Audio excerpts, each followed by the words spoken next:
Welcome to the Decision Point on Lagos Television. My name is Omololu Rosanwo. Decision Point is a maiden edition which is replacing Talk Point on Lagos Television. And Decision Point speaks to issues of politics, power and governance, and also the people. Our focus on Decision Point today will be on issues bordering on election and other issues. But Decision Point has to do with issues bordering on national development, and that's why Lagos Television has brought this up, replacing Talk Point with Decision Point. That's what we'll be looking at today. And on Decision Point, we shall be discussing issues of INEC CVR. That's the continuous voter registration exercise. And I have two guests in the studio to launch this segment, because we know that election is around the corner as we prepare, and of course the election management body has the right and the responsibility to ensure that we have smooth election in Nigeria. But in Lagos we have two people that will be discussing that with me, and I have Esther Emeh. She is the HOD, Voter Education and Publicity of the Independent National Electoral Commission in Lagos. She's seated to my right. Esther, nice to have you on Talk Point. Decision Point, rather. Yes. Decision Point is, just like I said earlier, is a new one, starting from Talk Point that we had. We're now going into the election proper, and we're having Decision Point so that we can make sure that we put things in place. Nice to have you on Decision Point. Thank you for having me. Good evening, viewers. Yes, to my extreme right, I have a gentleman. He is the program analyst of the Independent National Electoral Commission in Lagos State. His name is Tope Adenuga. Tope, nice to have you on Decision Point. Thank you very much. Hello, Nigerians. Nice having me here. And congratulations on your new show, Decision Point. Yes, Lagos Television has to come up with this so that we can actually ensure that we keep people updated on issues that has to do with election and also governance in Lagos State and above all in Nigeria. So, two of you, it's nice to have you as the maiden visitors. Thank you. Thank you. Let me first start with Esther. The CVR exercise, the continuous voter registration exercise, started sometime in August in 2025. And of course, fast forward now, it is 1 year that the INEC has started this exercise. It just ended. And what is the situation as we speak? Okay, first of all, I must say we are grateful to God who saw us through it all. You know that CVR, Continuous Voters Registration, is a major part of the electoral process, whereby we try to capture all Nigerians, all eligible voters. It was indeed a successful one, and we are glad it has come to an end. It started 25th August 2025. It was supposed to have ended 10th of July, but the Commission, in its way of trying to see that all who are eligible are registered, they extended it by 2 weeks, weekends inclusive. Okay. And with that, I'm sure as many that wanted to be part of it, they were all registered. So it was a huge success, and it has come to an end, finally. Oh, okay. Nice to hear that it has come to an end. Topo, let me quickly come to you. Of course, we have new registrants, new eligible voters that have come on board the system, who probably want to vote for next year's general election. But do you have any figure concerning that, or what was the situation? Okay, yeah. The third phase of the CVR exercise was a success. We had like a large turnout of citizens, especially the youths, who came out to register. Most of them actually did their voter registration by themselves at the comfort of their home on their phones. The figures I have here, it's not the final figure, because the ICT department will still have to go through some form of consolidation. They're running the ABIS. The ABIS is the Automated Biometrics Identification System, to detect voter fraud, which is the double registration to strike such out, are suspected not to be eligible as well. That is what happens. But the figure we have at hand, we during the third phase we registered about a little bit over 180,000. That's in Lagos. In Lagos In State. Lagos. In Lagos State, especially. So, yeah, that is the figure we have now. But it is subject to change when the consolidation process is done.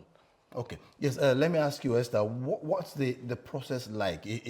Last year when INEC started the registration exercise, it started by saying you must click on a link for you to get registered. Then the next phase is for you to go for your biometrics. Then afterwards, then the other processes will come in. So what was it like? Can you just give a brief before we move to the next line of action?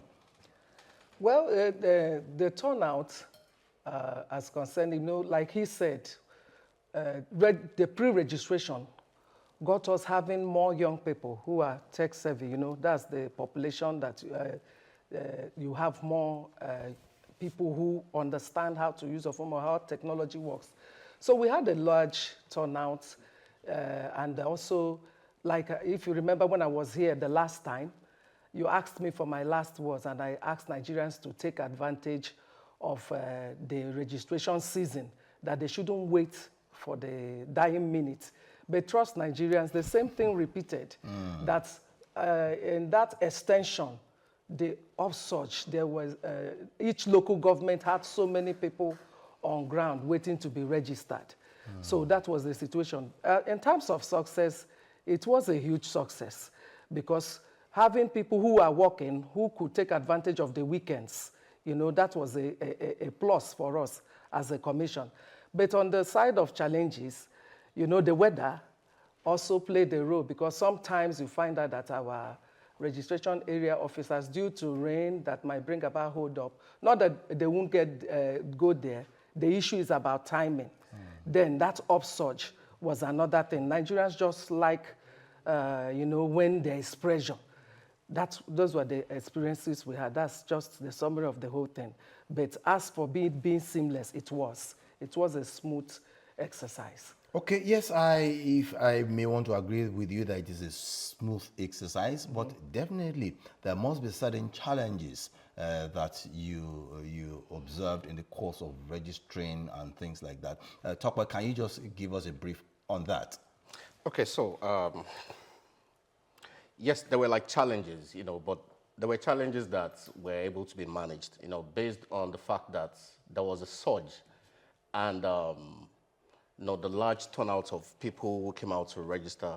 We had a little technical difficulties along the line, but it was well managed.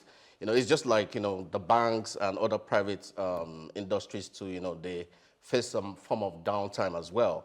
It wasn't something we couldn't manage, and every process went smoothly. And let me quickly add to what she was saying about the link that you asked. Yes. So INEC introduced the self-service option, whereby new voters had the opportunity to register and do their biometrics on their smartphone at the comfort of their home without having to step out from their offices. Or that was a big win for INEC, because the reviews we got, the accolade INEC got, in respect to that new service, it was tremendous. Okay. Yes. It's good that you were able to overcome those challenges. But I'd like to also take you back to the last general elections. And I recall that we had about 93,400,000 registered voters in the 2023 build up to the 2023 general elections. Now, from what has been carried out now, from what you said earlier, can we still have an overview or an estimated figure of how many voters are eligible in Nigeria? If you cannot give that of Nigeria, what of Lagos? Because I know Lagos has 7,660,000 voters. Do we have more now? Okay.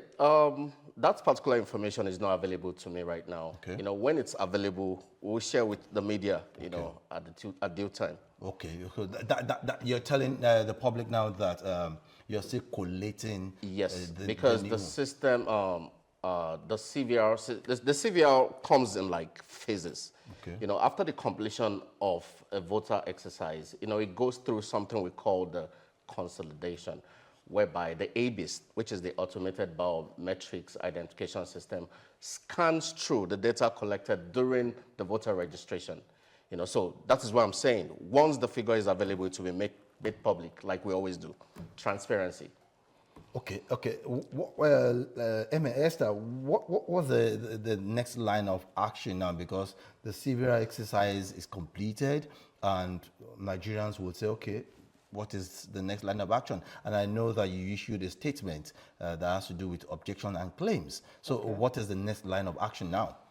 Okay, from tomorrow, the 4th of August, till the 11th, we commence display of our preliminary register of voters, whereby the public, the electorate are expected to come check their details on the printed out PRV, that's the shortened form, preliminary register of voters.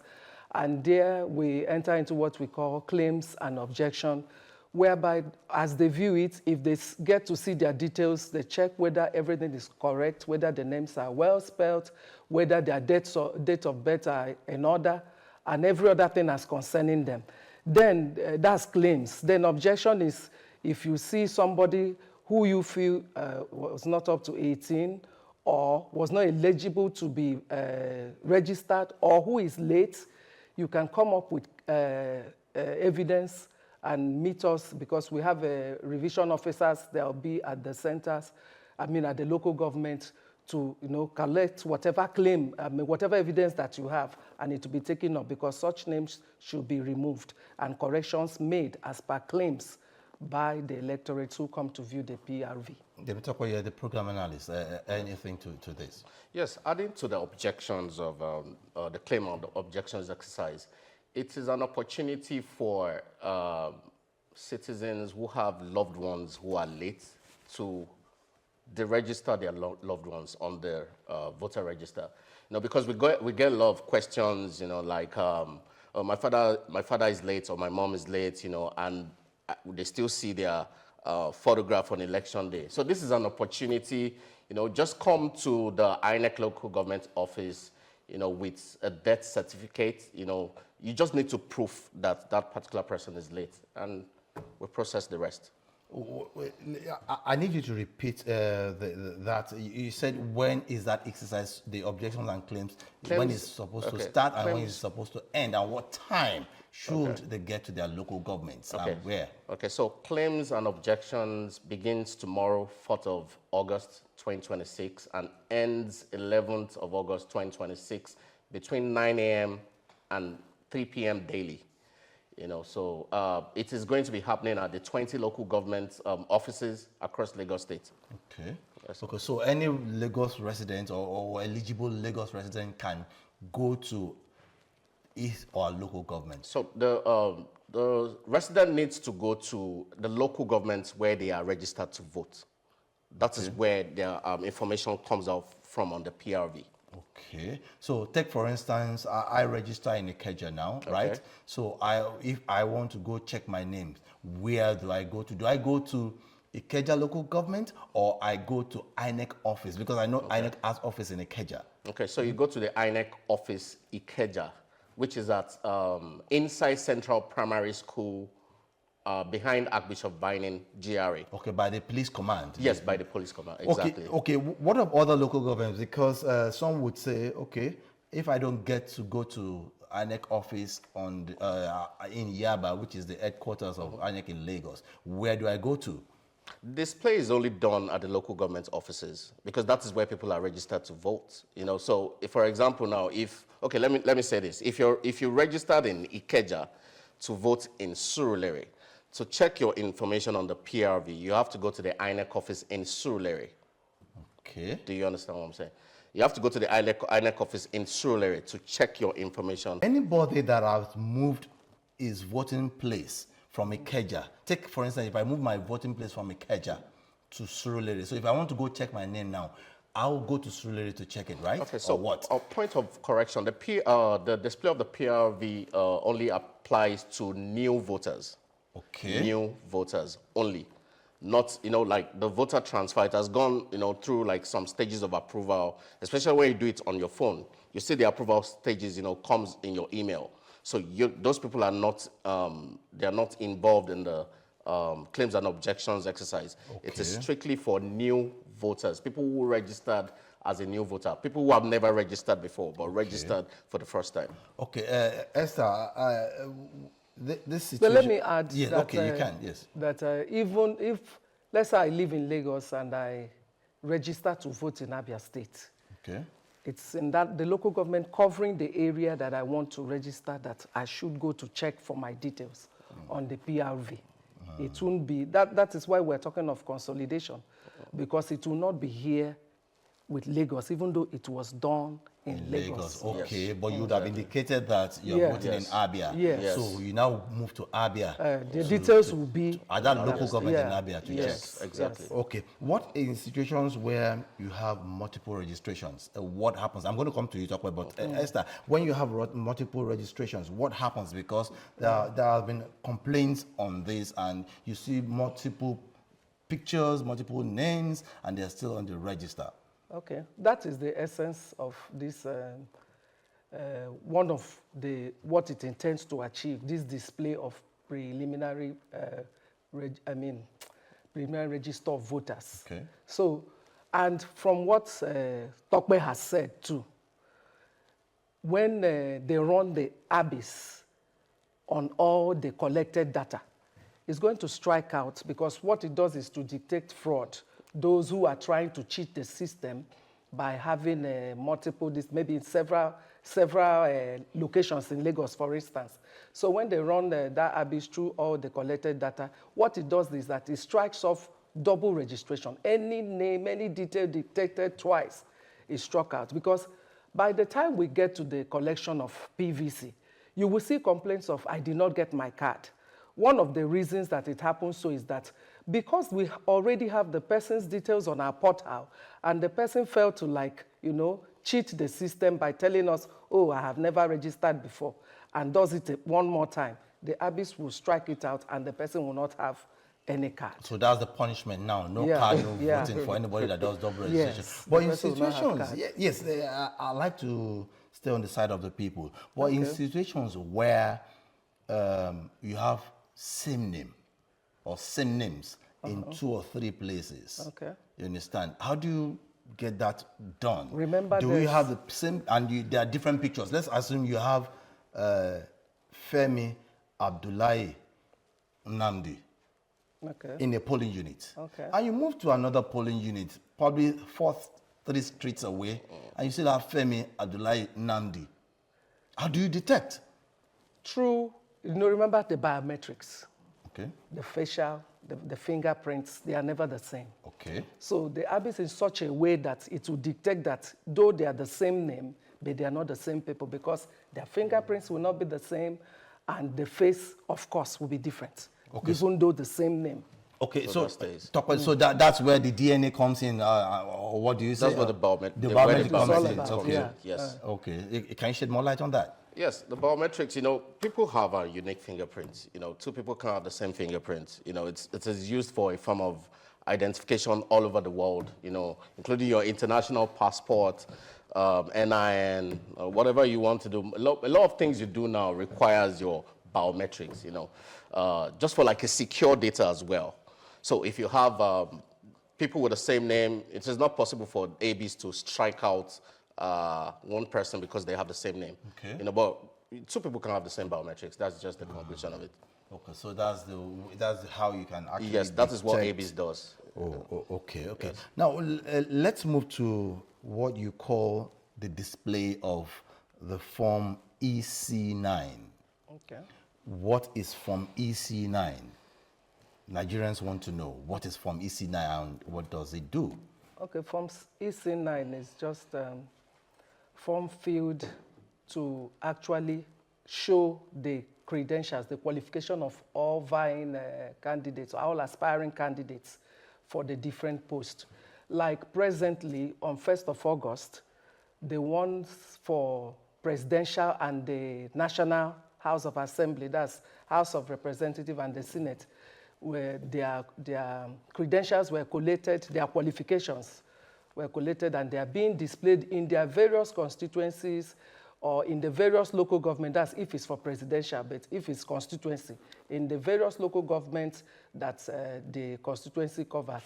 That's what EC9 is all about.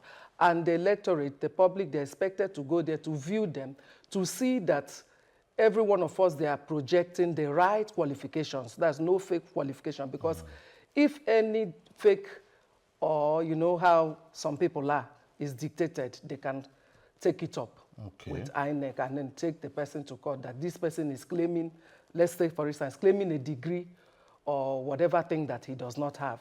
So that's what the EC9 is all about. For now, we are dealing with the presidential and the House of Assembly, but from the 29th of August, they will put up the one for governor and governorship and the State House of Assembly. Okay, so you're saying in essence now that for the presidential, will that form, EC9, be displayed for all the candidates? Yes. And will it be in all the local governments or in the polling units? We need to know. Tope. Currently, it is displayed in all the local government, the 774 local governments of Nigeria, for people to go and view, for public scrutiny, you know, to be sure that, okay, this person that is vying for this particular office is qualified to vie for it. So that is just it. Oh, okay. It comes with an affidavit too. Yes, it comes with that as well. Okay, take for instance, when somebody detects something that is very unusual in a document, what does the person, what can that person do, or how do you get to know about it in INEC? Okay, to me? Yes. Okay, you notify INEC, and of course, such matters are taken to court to challenge the person's aspiring for that particular post. So that is just, it's taking that person to court to say what you are claiming is not what you have. Okay. Okay, as we try to round up now, let's quickly go to campaigns. From what the INEC has as timetable, campaigns are going to start in this month of August. Yeah. Now, so what is expected, or what do you expect the parties, the political parties now, to engage in? As the government, what are they expected to do now? Okay, this is time starting from the 19th of August to end 24 hours for the presidential, to end 24 hours before 16th, that is for the presidential. And that's let me next just, year, right? Next year, January 2027. I just want to use this opportunity to also enlighten the public, because I've interacted with people and I found out that most of them, they don't even know that the presidential and the National Assembly election is coming up on the 16th of January. Okay. Then the governorship and the State House of Assembly will come up on February 6th. There was a shift. They moved it up because, you know, usually it used to be February and March, third Saturday in February and the second Saturday in March. But now, a presidential election is on the 16th of January 2027, and the governorship and the State House of Assembly is on the 6th of February. So now, with the commencement of campaigns, this is just like saying a ban has been lifted, in quotes, whereby they are free to, you know, put up billboards, go to media houses, talk to groups, and share what their manifesto is for the people. So that's what commencement of campaign is all about. Okay. Tope, you want to add to it?